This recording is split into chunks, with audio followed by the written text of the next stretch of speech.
वोटरों को लुभाने के चक्कर में कभी कभी नेता अपने शब्दों की मर्यादा को भूल जाते हैं और महिलाओं के ऊपर कर देते हैं गलत टिप्पणी। ऐसा ही मामला कल देखने को मिला। भारतीय जनता पार्टी के एक नेता रमेश भिदोड़ी ने प्रियंका गांधी को लेकर एक टिप्पणी कर दी। महिलाओं का सम्मान करने वाली भारतीय जनता पार्टी के एक नेता रमेश भिदोड़ी ने प्रियंका गांधी के ऊपर एक टिप्पणी की। नमस्कार, मैं आपका अपना साथी नीरज उपाध्याय। आप देख रहे हैं हॉट 24 न्यूज। दोस्तों, आपको जानकारी दे दे, दिल्ली विधानसभा चुनाव बहुत ही नजदीक है। अगले महीने में दिल्ली विधानसभा का चुनाव होना है। इसी बीच नेताओं की बयानबाजी चालू हो चुकी है और बड़े बड़े वादों की बौछार जो है दिल्ली की जनता के ऊपर किया जा रहा है।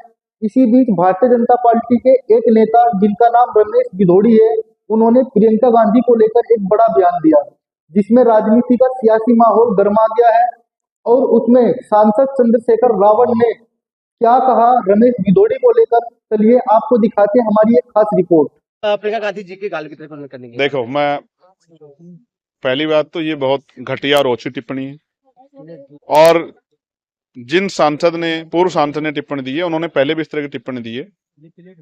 मैं ऐसी किसी भी तरह की टिप्पणी और किसी भी पार्टी के किसी भी नेता द्वारा दी जाए, मैं उसका विरोध करता हूं। ये टिप्पणी महिलाओं के खिलाफ है और ये टिप्पणी जिस पार्टी के नेता ने दी है उस पार्टी में ये सोच अगर डेवलप हो रही है तो भारतीय राजनीति में भी राजनीति का गिरता हुआ स्तर है। भारतीय जनता पार्टी के नेताओं को सोचना चाहिए, इस तरह की टिप्पणी करके महिलाओं में उनका सम्मान नहीं, महिलाओं उनको उनके उस तरह के नेताओं को जूते मारने का काम करेंगे। ये महिलाओं पर टिप्पणी असहनीय है। ऐसे मैं भारतीय जनता पार्टी से कहूंगा कि ऐसे नेताओं पे सख्त कार्रवाई करके उनको अपनी पार्टी से निकालना चाहिए। सर, एक रमेश भिदोड़ी जी की सफाई भी आई है। उन्होंने कहा है कि ये पहली बार नहीं कि इस तरीके का कोई बयान आया है, इससे पहले भी हेमा मालिनी जी के लिए इस तरीके का बयान दिया जा चुका है। तो ठीक है, अगर किसी ने अपराध किया तो आप भी अपराध करो और आप कहो कि भाई ये सजा नहीं मिलेगी, तो आज कानून है। अगर ये गरिमाई टिप्पणी तो आप बता दो, ये अपमानित करने वाली टिप्पणी है, एक महिला पे हमला है।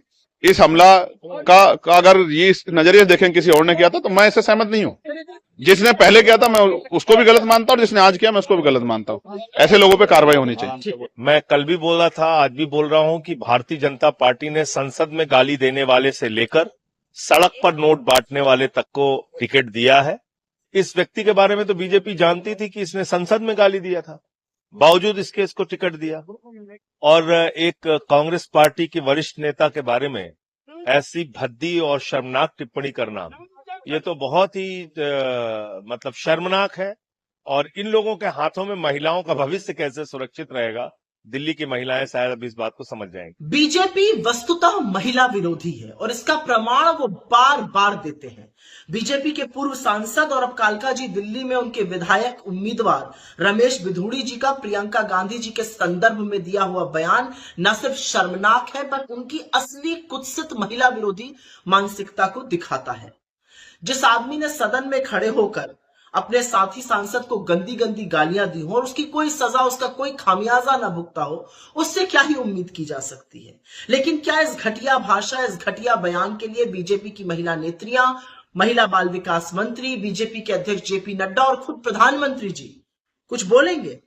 असलियत तो यह है कि इस महिला विरोधी भाषा, इस महिला विरोधी सोच, इस कुत्सित मानसिकता के जनक तो खुद मोदी जी ही हैं। जब वो चुनावी सभाओं में मंच से मुजरा, मंगलसूत्र, बेटियों को कोई छीन कर ले जाएगा जैसे शब्द बोलते हैं तो उनके नीचे वाले उन्हीं का अनुसरण करते हैं, वो और क्या बोलेंगे।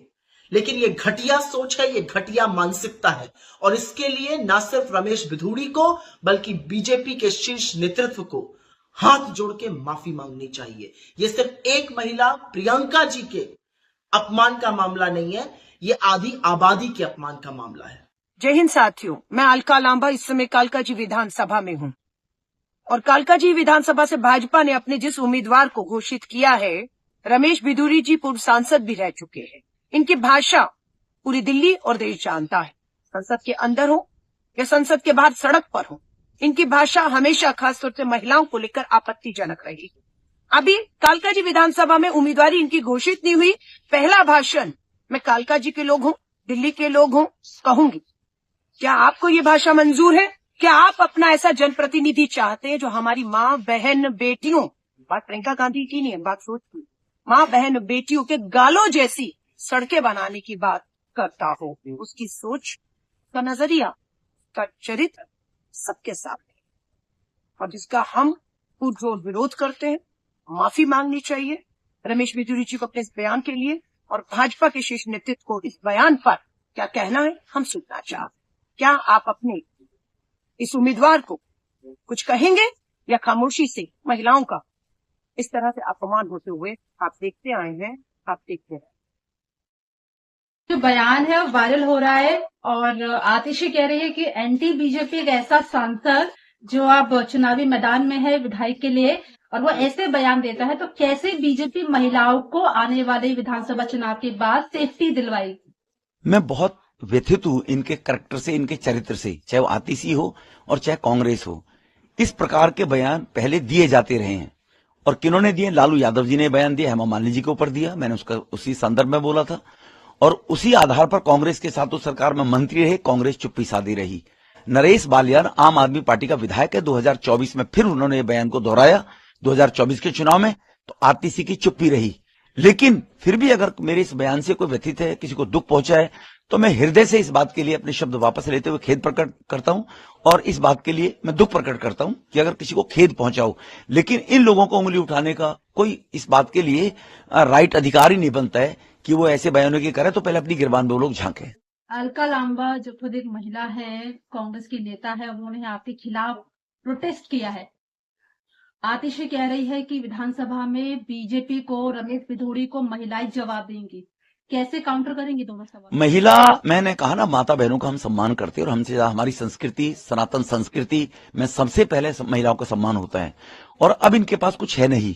कांग्रेस भ्रष्टाचार के कारण डूब गई, मेरे 2 बच्चों की कसम, ये केजरीवाल ने कहा था कांग्रेस सदन नहीं जाऊंगा, और आतिशी और केजरीवाल वो वोट मांग नहीं सकते काम को लेकर, तो अब उनके पास और कुछ है नहीं वोट मांगने के लिए।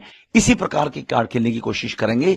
मैं पूछना चाहता हूं आतिशी से, केजरीवाल जी ने कहा कि आतिशी मुख्यमंत्री की दावेदार नहीं होगी, मेरे नाम पे वोट मांगा जा रहा है, ये महिला का अपमान नहीं है? वो टेम्परेरी मुख्यमंत्री है, खड़ा हुआ मुख्यमंत्री, स्टूल पर बैठा दिया उनको जी, कुर्सी अलग केजरीवाल ने रखवा ली, तो क्या वो महिला का अपमान नहीं है? तो अपनी गिरबान में झांके। देखिए, आरएसएस की ट्रेनिंग जो है वो ऐसी ही है। भाजपा और आरएसएस का आप इतिहास उठा के देखिए, उनकी ट्रेनिंग अल्पसंख्यक विरोधी, महिला विरोधी, और रमेश बिधूरी जो है वो तो हैबिचुअल ऑफेंडर है। पार्लियामेंट के अंदर उन्होंने क्या कहा, हमारे बारे में क्या कहा, आज प्रियंका जी के बारे में क्या कह रहे हैं।